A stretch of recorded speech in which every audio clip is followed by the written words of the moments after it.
I'm Chanaye Jackson, and this is the Idea to Empire podcast, where we give you, the frustrated and perhaps even overwhelmed entrepreneur and small business owner, ideas, tips, tricks, and advice on how to get out of that frustration, overwhelm, and make sure that you are enjoying the business that you have. Today, I've decided to bring on an amazing guest named Deb Porter. So let me tell you a little bit more about Deb Porter. Deb Porter believes that soft skills should be recoined to essential skills. She's an expert in active listening for more than 25 years, and she's the founder of Hold, Hearing Out Life Drama. Her mission is to educate others in active listening, as well as be an outlet when someone needs to be heard. She's seen the impact that strong listening skills can have in both business and in personal life. So with that said, let's bring on Deb Porter. Hi, Deb. How are you? I'm well. Thank you so much for having me on your show. Oh, for sure. Thank you. And welcome to the Idea to Empire podcast. I'm very excited for everyone to sort of learn more about you and learn more about active listening. So let's start at the beginning. I gave them a little bit of your bio that you gave to me, but why don't you tell them a little bit more about yourself and who you are, why you do what you do? Okay. I'm 52. So you want the long version or the short version?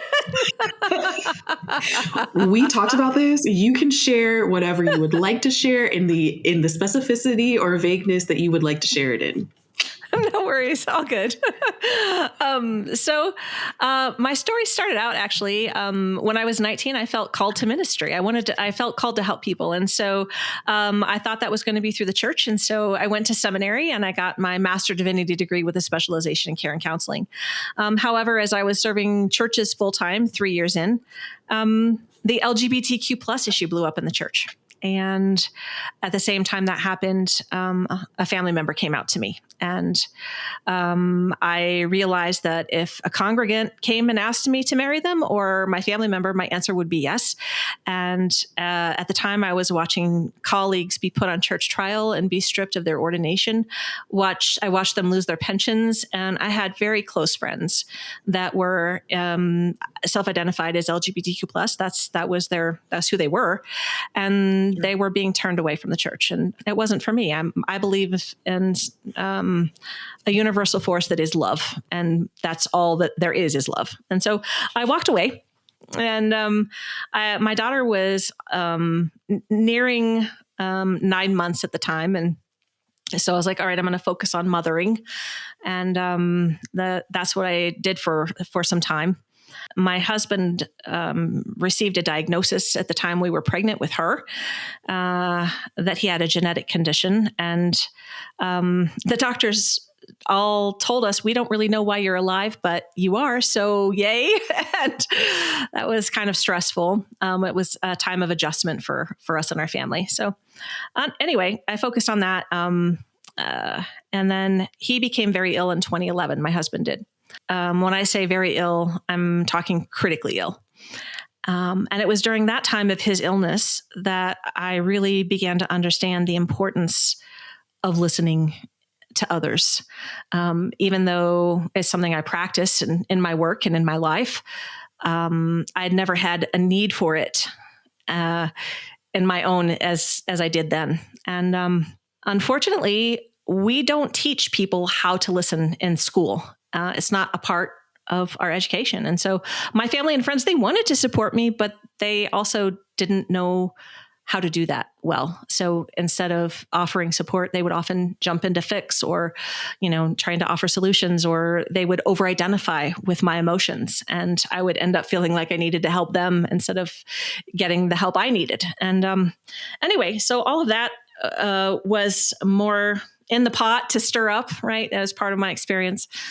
And then I helped my husband get better. And then the marriage fell apart. And during that time frame, I was working at a funeral home. I would have stayed in that job forever. I loved it. But the problem there came when the owners said, we're going to change the compensation plan we're offering all of you. And instead of the cash compensation for pre-needs that you sell, we're now offering you a $25 gift card. And nearly all of us said, no, thank you. And we resigned. It was during the Great Resignation. And that's what happened. And so before I resigned, I was folding my laundry one day and I was like, oh, if I can do anything with my life right now, I'm at a new point. My kids are almost grown. I have two. My kids are almost grown. Now what? And what came as I was folding a towel was, what if I listen? What if I just listen? And I just knew that was the right thing. Like the energy came and I felt it wash over my body. I was like, yep, that's it. I'm supposed to listen. So the very next day I reached out to my business partner, Linda, and I said, hey, will you come build this thing with me? Because I knew I wouldn't be able to do it on my own. And thankfully she said yes, because she's brilliant. I'm so thankful that she did. And so we've been after this for about 3 years now. So that's the story. So talk a little bit more about this experience that you had around folks not listening or not listening in the way that you needed, and what could have been done or could have been better done if they had had sort of the training that you provide now. So if I can teach the world one thing, it's this. And what I wish they had known and what I wish they had given to me is this. When I had gone, and I don't know what to do, I'm so overwhelmed. Instead of jumping in with, well, have you tried getting home health care? Have you talked to his doctor about this? Have you done that? Instead, what I wish they had done was simply say, that sounds like a lot, Deb. Did you want me to problem solve with you, or did you just need me to hold space with that? That's what I wanted more than anything. And that's what I help teach people now. Like, do that. Like, don't just assume, even if they've said, I don't know what to do, don't just assume that they want to know what to do. They might just need to vent. And just really quick, so your listeners walk away with something practical to use in their life. If someone is going to be a really good listening ear, I teach the core of listening. And there's just four simple things that you can do to be a really good listener. That stands for calm, outcome, relate, and empathy. And so you can't really hear anyone else if you're not calm yourself. So that's the first thing that's important to put into place. Next, you want to know what outcome is it that they want, which is, again, that clarifying question that I just showed you what to do.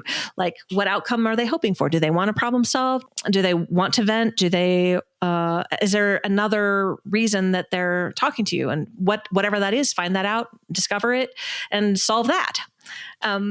And then relate. This covers a lot of different things, but it's really the active part of active listening. So it's things like body language. It's things like making sure that you have your phone put away, the practical stuff that everybody should know but often forgets. Yeah. Also asking clarifying questions, that also comes under that. So it's the broader part of active listening. And then the E stands for empathy again, and that is really about bringing the heart to listening and really practicing compassion and being present with the emotions of what's being shared. I guess to go backwards, let's define listening, active listening. How would you, what's your way of approaching it? So to me, active listening is really being present and holding space with someone else. That's how I think of it. Of course, active listening is about doing all of those things I just described. I feel like those are the key components to active listening in whatever framework it's taught. You and I had talked a little bit, and you told me a little bit about in your answers for the audience that are listening and watching, that you really suggest that people listen to themselves. What does that mean? Yeah. So you were talking about overwhelm in your introduction, and I was just thinking, oh my gosh, as a business owner, it can be very easy to get sucked into that feeling of overwhelm, and there's so much to do and so many things. But listening to yourself is really the way through that, I feel. And if I hadn't listened to myself, I wouldn't have had the opportunity to hear the idea for my business. And I feel like the question and the answer are often two different things. And so you notice when I told the story, I was really talking about folding my laundry. So it was just being open and being in my own world, right? But being ready to receive whatever answer came. It's really important, I think, to listen internally. Tell me more. What does listening internally look like, or what does it feel like? How do I know? How do you know if you're listening to yourself? Well, for one thing, you start to hear what's going on, the mental tape that's going on in your head. Like, what are the words that are happening in your mind? So I could have been hearing myself say, I'm so frustrated that, the business owners did this with the funeral home. How dare they take away this great thing that I had going here? And, that would have been another way of listening to myself. But that's self-awareness. Let's call it self-awareness, because I feel like that's what it is. It's the self-awareness of what messages are floating through your mind, and then being open to slowing it down and hearing something deeper to rise up. Hearing what you need to hear versus what's the noise around you. It's interesting because as you were talking, I remember there's a conversation I was having with someone, and the conversation is always, do you hear a voice in your head? Do you talk to yourself? I guess the question is talking to yourself, is that a part of listening to yourself?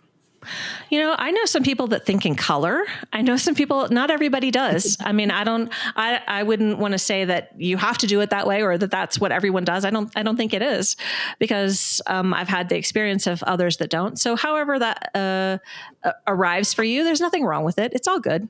But what you do want to do is make sure that you're tuning in deeper, because there's meaning and purpose to your life. And the answers are there for you in your life if you take the time to pay attention. Some people find it journaling. Some people find it, walking in nature. There's a lot of different ways it can come. But ultimately it's about listening. I love that. Really being willing to pay attention. I think that's what I'll speak from the I. That's what I forget being in business and being my own boss. I'm like, oh yeah, and running to the next thing and the next stuff. There's always a fire to put out. At least that's what it seems like. But that's not really true. You had another suggestion for sort of our business owners in the world. What else have you been thinking about? So often we do think we don't have time. We don't have time to prepare for the next meeting and the next conversation. One of the things that I do before every conversation, because I'm so intent on setting the intention to listen, is that I slow down and I take a couple of minutes before the conversation even starts to really center and think about, what is it that I want from this conversation? What is it that I'm hoping others will hear from me? And am I bringing my best self to the table? And in order to do that, you need to let go of any feelings of time shortage consciousness. You need to let go of any idea that there's not enough of me to go around. There is. We have what we need. Yeah, I have the time. Like you said it so beautifully, I have the time I need. Tell me more about how that plays into the ability to listen and the ability to listen to myself in my business. So I think it's really, it goes back to that intention. It's deciding. If we decide we don't have that, we won't. So it's the mindset of, I have the ability to slow it down and take a moment. And instead of rushing, really saying, I'm going to think about what's coming next, and I'm going to move into it with thoughtfulness. In our conversations, you talked a little bit about a third piece of advice. Can you tell them more about what it was and kind of how it applies to being a business owner? So business owners often assume that they've listened well and that they understand what the other person is looking for or need. And I really try to encourage people to step back away from that and to ask those clarifying questions, because it's very easy to start making up a story in our own head and not know truly what it is the other person means. And so if that's helpful to somebody today, I'm really excited about that, because it's so important. Take a moment and just make sure, was the message that was sent the message that was received? I mean, that even seems like not just as receiving it as a business owner, but as you're working with your client or talking to your customer, like not assuming that you know everything seems like that's an opportunity as well to apply that principle in totality, really. It is. It is. A lot of times, though, people rush in, and especially in business, we're hurrying to get to that close. We're rushing to get to that next step. And if we just slow it down enough to make sure, okay, is everybody equal here? Do we all have the same message? Are we all working towards that same goal? It matters a lot. Yeah. And as we're, even as we're talking more, it's kind of like, if we're all working towards the same goal, one, we're all going to win, right? Like that's the ultimate win-win. But then also too, like there's a lot of satisfaction in that win-win that I think that we also might be missing if we don't take that time to take a listen, right? And that's when we listen well, we do. When we're really listening to somebody else, it means we're gonna go slower, and our brain is gonna work a little bit harder. And so a lot of times people will fill in those pauses, those silence, instead of just letting that be.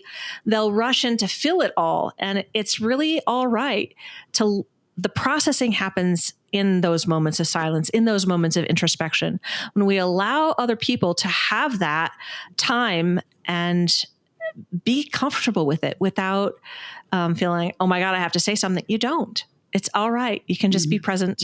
And when they've had a moment, it will cycle back up. To switch gears a little bit, you teach this, but you do it at the business to business level instead of more of the business to consumer level. I do both. I'm focused on the business to business at the moment. Yes. So in terms of the teaching, I'm a mentor, so people can work with me that way. Additionally, I give presentations for businesses that who are aware that listening impacts business a great deal. People who listen well make 42% more sales. And so that's actually really real. And so listening is often overlooked. And so I have a course out. It's called Listen Your Way to Increase Sales. And that particular course includes time with me, because it's not just enough to learn how to listen. That's important. And that's what I teach. Let's learn how to listen, but then let's also make sure that we're practicing it. Let's work at it with intention. And so that's part of the Q&A time. People come back, and then we process through, what is it that you experienced? What is it that went well? Bring those things where you're like, that didn't quite go right. And I'm really adept at being able to hear someone and help them to know what they could have done differently next time, so it goes better. You've given us 3 skills during our conversation that we should hone and continue to be better at. If you could choose one of them, or choose an overarching, like, this is the thing, what might it be? Yeah, the one thing is really check out what the other person needs from you before moving on. Check in. And if it's problem solving, that's great. A lot of times we need problem solving in our business. We get stuck on a question. But if that's not what somebody needs and you're offering it, it's not going to feel good to the other person. And so really getting clear about that before moving on, as I think the number one thing that we can do to improve not only our businesses, but our personal lives as well. Our personal lives as well. Yeah. Because we are whole people, right? So we're not just one or the other. Indeed. Yeah. Tell people how to get a hold of you. And I know you have a special offer as well. So people can find me at www.hearingoutLifeDrama.com. That's the main website. And you asked me what my offer is. I think I told you about Runaway Freight Train Brain, which is a free mini course. Is that what I told you about? Yeah. So that's a free mini course. It's a very short course, but for those people that find that their brain just runs away when they're trying to stay engaged in a conversation, there's a lot of helpful tips. It's very useful. Yeah. Keeping yourself plugged in while you're actually having the conversation. Well, sometimes people struggle listening to respond. I mean, because they haven't been taught to listen, there's that whole, and especially I think for entrepreneurs whose brains tend to go very rapidly. It's a struggle sometimes to say, okay, how can I stay really engaged right here, right now with this person? And when they've said something and my brain explodes with 12 ideas about what they could do or how they could do, how do I hold on to all of that? And so that's why I did the very short mini course. It doesn't take long to go through it all, but there's a lot of value there. So Deb, thank you very much for coming on and having this conversation with me. I'm always learning something new about being a better listener every time, even when we're not discussing listening. So thank you. I appreciate that. Thank you so much again for having me. I appreciate you. This is the Idea to Empire podcast. Thank you, Deb Porter. And I'm Chanaye Jackson, and we'll see you again next time.